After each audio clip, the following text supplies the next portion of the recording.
high flyers. Your racing pigeon enthusiast here, with vital loft construction and loft management tips. Let's dive right in. The loft and loft management. Do you want to get your birds flying at peak levels? Then the loft is where you must start. The loft is the foundation of pigeon racing, and is one of the most important parts to any winning fancier's success. The loft is a major factor when building strong motivation in your birds.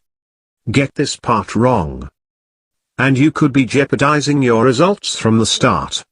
When it comes to the loft, many fanciers make this subject much more difficult than it needs to be.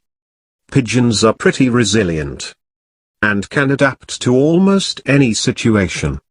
As long as your loft provides the fundamentals, which we will cover in just a second, then you will be on your way to having the first piece of a winning season down. Here are the fundamentals that any winning racing loft needs to provide in order to be successful. Not overcrowded. An overcrowded loft increases the chances and growth of diseases, as well as lowers the success rate of the birds. It's really just comes down to common sense. An overcrowded loft is uncomfortable. And when you're trying to build a winning race team, then your birds need to be happy and healthy. And overcrowding hinders both. Safe, clean and dry. Again, we are just using simple common sense here, but just like humans, pigeons want security and a clean and dry environment. The goal to winning with pigeons is to build the love of the loft into your birds.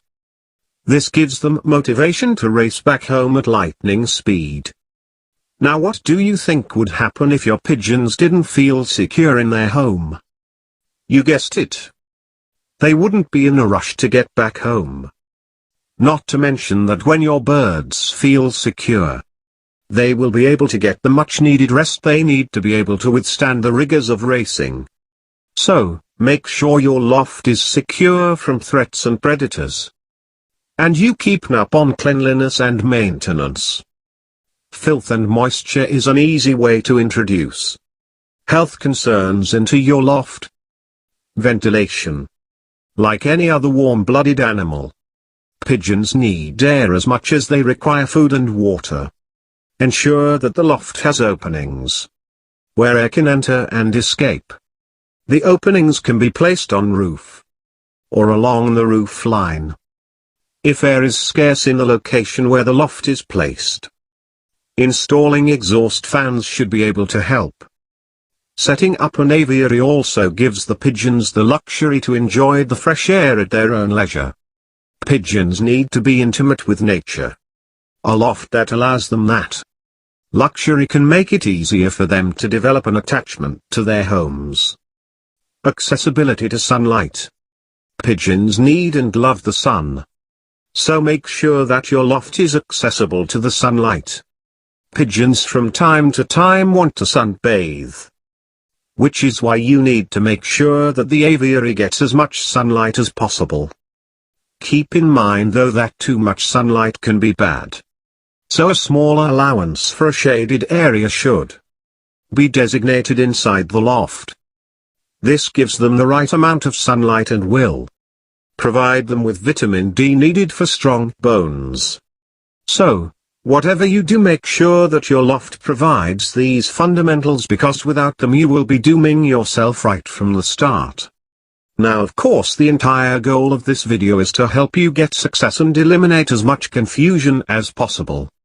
So, I have also provided you with an easy to follow blueprint that you can use that will ensure that you build a loft that meets all the requirements you need without any guesswork. Loft Construction Blueprint ebook.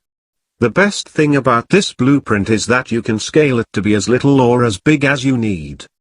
Whether you want to house 10 birds or 100, this blueprint can be scaled to comfortably handle anything you want. Link to the book is attached below this video. Loft Rules of Thumbs. Space. A good rule of thumb to follow when building your loft is to prevent overcrowding. You should provide each bird in your loft with at least 2 square feet of space per bird. So, for example, if you plan on keeping 16 birds, then your loft should be a minimum of 32 square feet. Nest boxes. A good rule of thumb is that for every 1 pair of pigeons, there should be at least 2 nest boxes for them to choose from. Example: 2 pairs of pigeons equals 4 nest boxes.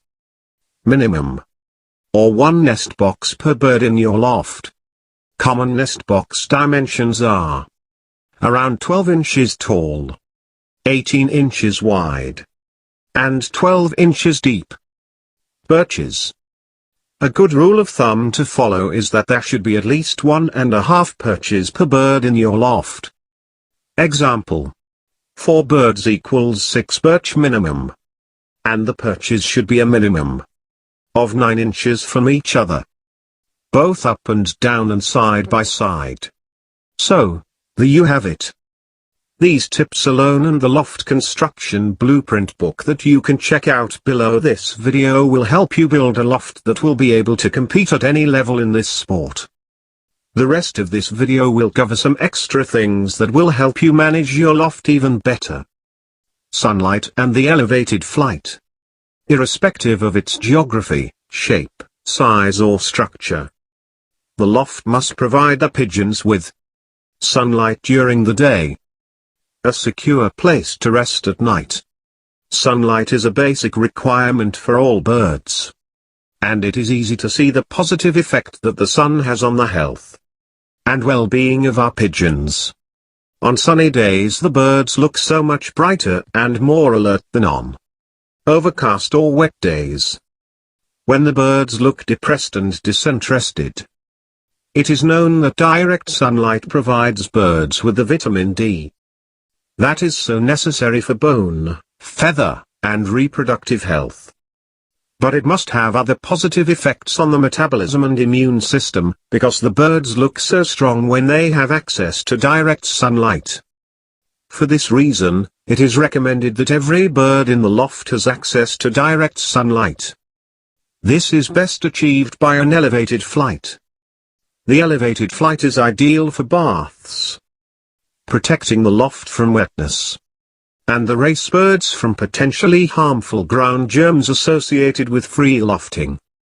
The elevated flight is usually open directly to the breeding loft, whereas the flight of the race loft must be closed off at night from the rest of the loft. During the race season, the flight quickly becomes a favorite rest and recreation area for both the breeding and race birds, playing an important part in strengthening the loft bonding process of pigeons. Security and rest at night. The special attention that is given to providing the pigeons with a loft that promotes complete rest at night will reward the fancier with a healthier flock and more consistent race results. Both the breeding and race lofts must protect the birds from moisture, temperature extremes, too little or too much air movement, predators, noise, fumes, light and other disturbances, so that the birds can rest, especially at night. Proper rest is a major prerequisite for continuing pigeon health and race performance. The breeding lofts. The design requirements of the breeding loft are simple compared to their race loft. The best breeding loft is very open, because breeding takes place during their warmer months. At night the birds usually rest comfortably in their nest boxes, and during the day a large open flight provides the adults and babies in the nest with the health benefits of direct sunlight. The open breeding loft improves the circulation of fresh air and promotes a drier loft, which in turn improves the breeding performance. Breeding is far less stressful to the pigeon than racing, and maintaining their health is so much easier, because the birds are not exposed to the outside diseases and hardships of the race basket. The race loft. The race birds are exposed to many more stresses than the breeders, and require much more rest to remain healthy. Consequently, the requirements for a successful race loft are more exacting and complicated than for the breeding loft, and must provide the race team with the necessary rest to recover from their strenuous physical exertions. The darkness of night provides the pigeon with the time to rest, and the conditions in the loft at night are of the utmost importance if the pigeon is to fully recover from the exertions of the previous day. The conditions inside the race loft which promote restful sleep at night are: no rapid fluctuations of humidity and temperature. Good ventilation, important. The air circulation is good. The air is fresh, not heavy or stuffy. No drafts and no dust. The pigeon numbers are controlled. Important. No overcrowding. There is no wetness in the loft. The loft is clean. Temperature and humidity control. To protect the fit racing pigeon from losing form, the temperature in the loft must be above 10 and below 30 degrees Celsius, and the humidity kept below 65%. These are the conditions that favor continuing health and known as the thermoneutral zone for the pigeon. In most lofts, it is the humidity, more than the temperature, which determines whether the birds rest or not at night. Humidity measures the amount of moisture in the air, irrespective of the air temperature. But it is the high humidity, greater than 65%, associated with a temperature below 15 degrees Celsius, that most affects the pigeon's ability to rest. The pigeon loses form and becomes susceptible to illness when it does not get adequate rest. The droppings in the loft are the best